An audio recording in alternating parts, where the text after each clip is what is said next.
የተወደዳችሁ ተመልካቾቻችን በብዝሃነት በተለይ በኢነርጂ ብዝሃነት ላይ ደግሞ የመደመር መንግስት እይታ ምን ይመስላል የሚለውን ትንሽ ቆይታ እናደርግበታለን። እንግዲህ ጠቅላይ ሚኒስትር ዶክተር አብይ አህመድ በተለይ በመደመር መንግስት ካነሱት አንኳር ጉዳይ መካከል እንግዲህ የኢነርጂው ዘርፍ ይጠቀሳል። በተለይ ደግሞ ኢነርጂ ያልፈጠሩ ሀገራት ሰለጠንም ቢሉም የእነርሱ የእድገት ስልጣኔ ደረጃ እንግዲህ ሊወሰድ የሚችል አለመሆኑንም ክቡር ጠቅላይ ሚኒስትሩ በመጽሐፋቸው ጭምር ያነሳሉ። ኢትዮጵያ ካላት እምቅ የኢነርጂ አቅም የተጠቀመችው ውስኑን ብቻ እንደሆነም ነው እንግዲህ የሚያነሱት። በተለይ ደግሞ በብዛት መፍጠር ዘርፈ ብዙ ጠቀሜታ እንዳለውም በመጽሐፋቸው ጭምር ያነሳሉ። ከዚህ ጋር ተያያዥነት ያላቸው ጉዳዮችን ልናነሳ ደግሞ እዚህ ስቱዲዮ እንግዳ ጋብዘናል። እንግዳችን ከኢትዮጵያ ኤሌክትሪክ አገልግሎት የኮሙኒኬሽን ዋና ስራ አስፈጻሚ ናቸው። እንግዲህ አንዋር አብራር ይባላሉ። እንኳን ደህና መጡ። እንኳን ደህና ቆየ። ከመደመር መንግስት እይታዎች ጋር በተገናኘ በተለይ ደግሞ በዚህ በኢነርጂ ብዝሃነት ላይ የተወሰኑ ሀሳቦችን እናነሳለን። በተለይ የኢነርጂ ሉዓላዊነት ሲባል ምን ማለት ነው? ሉዓላዊነትን በኢነርጂ ዘርፍ ማረጋገጥ ይቻላልስ? በጣም አመሰግናለሁ። በጣም ትልቅ ጥያቄና ወሳኝ ጥያቄ ነው ብዬ ነው የማምነው። ያለ ኢነርጂ ሉዓላዊነት የሚታሰብ አይደለም። አራት መሰረታዊ ጉዳዮች ስላሉት፣ አንደኛ ኢትዮጵያ ያለችበት ቀጠና በየቦታው ብትሄድ እጣፈንታቸውን የሚወስኑት በኢነርጂ ነው። እጣፈንታ መወሰን፣ የማደግ ነገር መወሰን የሚመጣው ከኢነርጂ ጋር የተገናኘ እየሆነ መጥተዋል። ሁለተኛ ብዙ ሊትሬቸር ላይ ኖ ኢነርጂ ኖ ፒስ ነው የሚሉት። ደካማ ኢነርጂ ደካማ ሀገር ነው የሚሰራው። ስለዚህ እነዚህ ሁሉ ተጠቅልሎ ከሉዓላዊነት ጋር ይገናኛሉ። በኢነርጂ ጉዳይ ሰፊ ሀተታ የሚጽፍ ሊትሬቸር ላይ ሰፊ ነገር የሚያነሱ ሰዎች አንድ ዝነኛ ጽሁፍ አለ። ጂኦፖለቲክስ ላይ በቀጠና ላይ የመሰማት መጠንን መጨመር የምትፈልግ ከሆነ፣ ዓለም ላይ የፖለቲካል ግራቪቲው ማምጣት የምትችል ከሆነ፣ ጉልበትህን ማሳየት የሚፈለግ ከሆነ who control the switch ማብራና ማጥፊያውን የተቆጣጠረው ማን ነው ጥያቄ።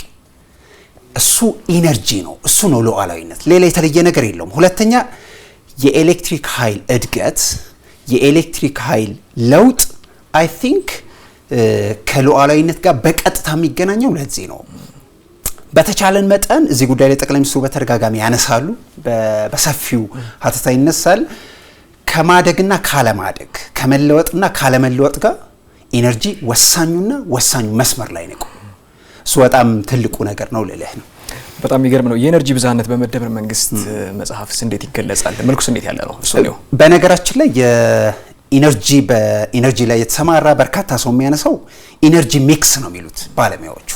ኢነርጂ ዳይቨርሲቲ ወይ ደግሞ ኢነርጂ ሚክስ በተደጋጋሚ ያነሱታል።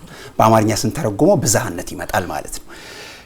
በኢትዮጵያ ታሪክ በኢትዮጵያ የኢነርጂ የሚመራበት የፖሊሲ መስመር አይ ቲንክ እንደዚህ ሽፍት ያደረገ አይመስለኝም። እንደ ሀገርም እንደ መንግስትም እንደ ኢትዮጵያዊም ኢነርጂ ላይ ያለን እይታ በዚህ መጠን የፖሊሲ ሽፍት አይተን አናቅም። ይሄ መጀመሪያው ነው ብዬ ነው ማምነው። እሱ በጣም ትልቅ ነገር ነው። ለምን መሰለ? የኢነርጂ ምንጭህን አንድ ጉዳይ ላይ ብቻ ወይ ደግሞ አንድ ነገር ላይ ብቻ ማንጠላጠል አያሰማምንም። ማብዛት ያስፈልጋል። እሱ በጣም ትልቁና ወሳኙ መስመር ነው። ሁለተኛ ብዙዎቹ የኃይል ማመንጫዎች ሲዝናል ናቸው። ንፋስ ከሌለ ኃይል ማመንጨት ያስቸግራል። ውሃ ከሌለ ዝናብ ካልዘነበ እንቸገራለን። ምንድነው የምናደርገው? ኢነርጂውን መቀየጥ፣ ኢነርጂውን ሚክስ ማድረግ ግዴታ ወደ መሆን እየመጣ ነው። እንደሱ ካላረግን እንቸገራለን። ከኢነርጂ ጋር በተገናኘ ከኢነርጂ ሊትሬቸርና ጽሁፍ ጋር በተያያዘ ብዙ ጊዜ የሚነሳው ኢነርጂ በጣም ውድ የሚባለው፣ ኢነርጂ በጣም ኤክስፔንሲቭ የሚባለው ኃይል አለማቅረብ ነው። ዋይዜ ኃይል ማቅረብ በየትኛውም ዋጋ፣ ኃይል ማቅረብ በየትኛውም ኮስት ካለማቅረብ ይረክሳል። ለምን መሰለ? በተቻለ መጠን የኢነርጂ ድህነት ሲመጣ የኢነርጂ ጋር የተገናኘ ጉዳይ በጣም ወደ ድህነት በጣም እየተጠጋ ሲሄድ የሌሎችን ድህነት ስቦ ይመጣል። ትሪክል ዳውን ኢፌክት አለው። አንዱን ድህነት ብቻ አይደለም ይዞ ይመጣው፣ ብዙ ድህነቶችን ይዞብህ ነው የሚመጣው። የኢነርጂ ብልጽግና፣ የኢነርጂ ለውጥ በጣም ትልቁን ነገር ያመጣልናል ብለን የምናስበው ከኢነርጂ ድህነት ያላቅቀናል የሚል ስትሮንግ አቋም ስላለ ነው ብዬ አስባለሁ። ስለዚህ እነዚህ ሁሉ ጉዳዮች በሰፊው መታሰብ አለባቸው። ኢነርጂ ሚክስ የሚታሰበው በሃይድሮ ኢነርጂ እናገኛለን፣ በዊንድ በነፋስ እናገኛለን፣ በጋዝ ደግሞ ሊመጣ ነው፣ ኒውክሌር አለ። እነዚህ ሁሉ ሲሰበሰቡ የኢነርጂ ዳይቨርሲፊኬሽን የኢነርጂ ብዝሃነት ያስፈልጋል። ካልሆነ ላለማደግ ወስነናል ማለት ነው። ግሩም ሀሳብ ነው በጣም። ኢትዮጵያም እንግዲህ አሁን ላይ ይሄን ትኩረት አድርጋ በተለይ በኒውክሌርም በሃይድሮ በንፋሱም በውሃው በሁሉም አማራጮች ሁሉ እንግዲህ ትኩረት አድርጋ እየሰራችበት ትገኛለች። በተለይ የመደመር መንግስት መጽሐፉ ላይ ትኩረት ካደረገባቸው ጉዳዮች መካከል የአባይ ልጅ ለምን ውሃው ጠማው ሲልም ጭምር ይቆጫል፣ ጥያቄም ያነሳል። መግቢያችን ላይ እንደተመለከትነው በተለይ የክቡር ጠቅላይ ሚኒስትሩ ሀሳብ ገና ያልተጠቀምንባቸው ብዙ ሀብቶች አሉ ይላሉ። ልክ ነው። ምን ማለታችሁ ነው? ምንስ መስራት ይጠበቅብናል? ምንድነው የሚያመላክተው? ያው ይሄ ፋሲኔቲንግ ሀሳብ ነው። ለምን መሰለ? ተምሳሌት ነው። ብዙ ነገር አለን ግን የለንም። ብዙ ሀብት አለን ግን ድሃ ነን። ብዙ ነገር አለን ነገር ግን ወደ ኋላ ቀርተናል። ይሄ ፓራዶክስ ነው። በአማርኛ ግሪንቢጦ ነው። አሉን ግን የለንም። ምን ማለት ነው? መሬቱ አለ፣ የተስማማ አየር አለ፣ ሀብት ንብረቱ አለ፣ ወርቁም ጋዙም ታንታለሙም ሁሉም ነገር አለ ግን ድሃ ነን። ይኸውልህ መሪ መንግስት ሀገር ሲቆጭም ሲቆጣም ጥሩ ነው፣ ለመለወጥ ያግዛል። ካልሆነ በጣም አስቸጋሪ ነው።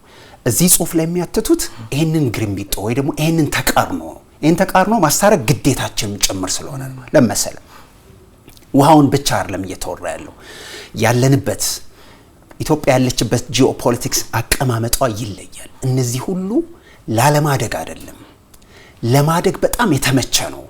እኛ ግን ለዘመናት ለማደግ በጣም ታገልን። ነገር ግን እየራቅን ነው። ሀብት መርሳት ማዋጣው ለዚህ ነው። ይኸውልህ ውሃ የአባይ ጉዳይ የአባይ ውሃ ሲነሳ ዝም ብሎ ስለ ውሃ አይደለም የሚነሳው፣ የውሃ ፖለቲካ ነው የሚነሳው። የውሃ ፖለቲካ ደግሞ ጠንካራ መወዳደሪያ መሳሪያችን ነው። ኢኮኖሚስቶች ኮምፒቲቲቭ አድቫንቴጅ ያስፈልጋል። ከሌላው ሀገር ከሌላው አህጉር የምትወዳደርበት ምን አለ? ኢን ኮምፒቲቲቭ አድቫንቴጅ አይ ቲንክ ስኬል አፕ ማድረግ ግዴታ ነው። የምግብ ዋስትና፣ የሀገር ሉዓላዊነት፣ የማደግና ያለማደግ መስመሩ ያለው እሱ ጋር ነው። ያውልህ የውሃ ኢነርጂ ማደግ ዳይቨርሲቲ እነዚህ ሁሉ ሲነሱ ኢትዮጵያን ነው የሚያስበው አይደል?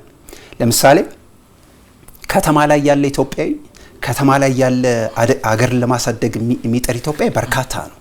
እንዳትረሳ ከከተማ የራቀ 1000 ኪሎ ሜትር ሩቅ ያለ ኢትዮጵያዊ ብዙ ነው። እነሱን ዳይቨርሲፋይ በሆነ መንገድ ካላሳደግ ነው ሀብታችንን ማጣት ነው።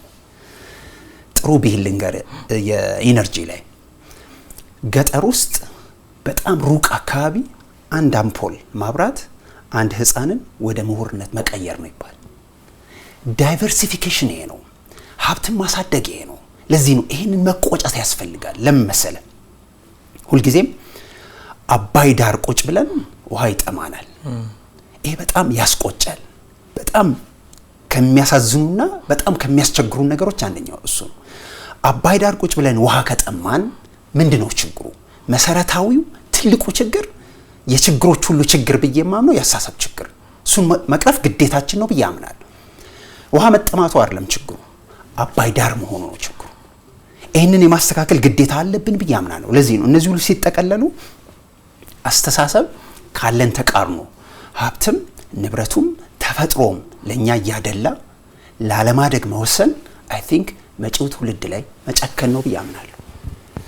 በትክክልም መጨከን ነው፣ ቁጭትም ያስፈልጋል። ለዚያም ይመስላል ኢትዮጵያ አሁን ላይ እመር ብላ ጭምር እየተነሳች እንዳለች በተለያዩ መልኮች እያየን ነው። እንግዲህ ይሄ ደግሞ የመጪው ዘመን ብስራት፣ ስኬት፣ ብልጽግናችን የሚረጋገጥበት ነው። አንዋር አብራር የኢትዮጵያ ኤሌክትሪክ ኃይል አገልግሎት የኮሙኒኬሽን ስራ አስፈጻሚ፣ ለጊዜው አመሰግናለሁ። መልካም ምሽት ይሁንልዎት። አመሰግናለሁ።